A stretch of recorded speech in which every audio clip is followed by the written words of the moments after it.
Good afternoon. I'm Will Most, and this is a UI7 news update.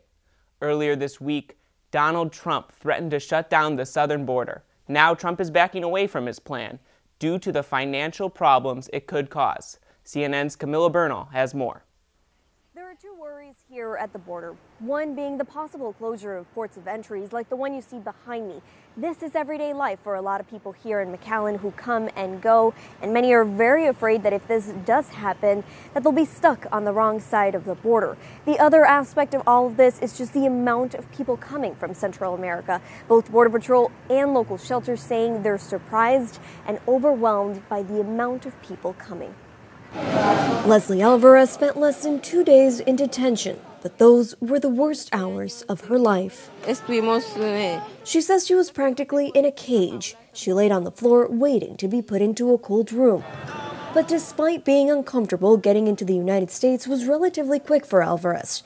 The surge of migrants seeking asylum at the border is overwhelming immigration authorities and forcing them to speed up the process. I'm awfully proud of the work the men and women are doing down here. Very vigilant in what they're doing and very dedicated to the mission. But this is tough. Which is why President Trump is threatening to close the border if Congress doesn't find a solution. Mexico is now stopping people coming. Now, if they don't, or if we don't make a deal with Congress, the border is going to be closed, 100%. Along the southern border from Brownsville, Texas to Southern California, there are 24 ports of entry. Critics say closing those ports would have a negative impact on the economy and could dry out the supply of car parts, beer, and produce like avocados. But proponents say shutting down the border could send a message to people like Alvarez and discourage them from coming. She says she expected something different, better treatment, but now knows this was just a small part of her future fight to stay in the United States. And DHS Secretary Kirstjen Nielsen at the border today. She's in El Paso, Texas. She'll be in Arizona tomorrow, and on Friday she'll be in California with President Trump, where they will sit down and discuss the situation and try to figure out what to do next. Reporting in McAllen, Texas, I'm Camilla Bernal. Back to you. This Tuesday, cities across the country had mayoral elections. In Chicago, Lori Lightfoot made history and will become the first black woman to be mayor of Chicago. Lightfoot swept the race, receiving a majority of votes in all 50 wards. Along with being the first black woman to lead the city, Lightfoot is the first LGBTQ person to hold the position. Chicago City Council and alderman seats also changed hands, as many progressive candidates unseated the old guard of Chicago politics.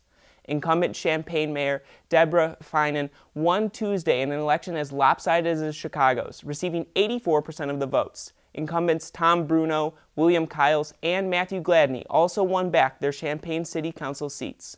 Only 2% of registered voters turned out to vote. Less than a week is left in the NBA's regular season. While 8 Western Conference teams have already secured all of the available playoff seeds, some seeds in the Eastern Conference are still up for grabs. The Detroit Pistons, Brooklyn Nets, Orlando Magic, and Miami Heat have similar records, and the Charlotte Hornets are a couple games behind, but still in the picture. Meanwhile, teams like the Phoenix Suns, Chicago Bulls, Cleveland Cavaliers, and New York Knicks are benching their best players, doing their best not to win any games. It's a practice called tanking, and while it's frowned upon by many fans and the league, the practice might yield a high draft pick for teams in need of talent. Taking a look at this weekend's weather, it's been kind of spring-like lately.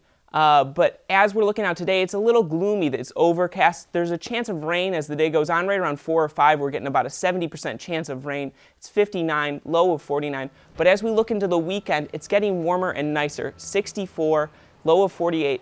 It's going to be cloudy, but the sun's going to be peeking out, and it's going to be fully there Saturday, just in time for your mom. It's going to be 70 degrees and beautiful.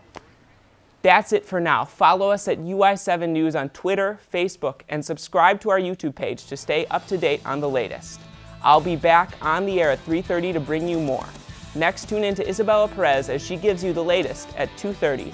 And of course, tune in to UI7 News at 5 for more stories. I'm Will Most. Have a good day.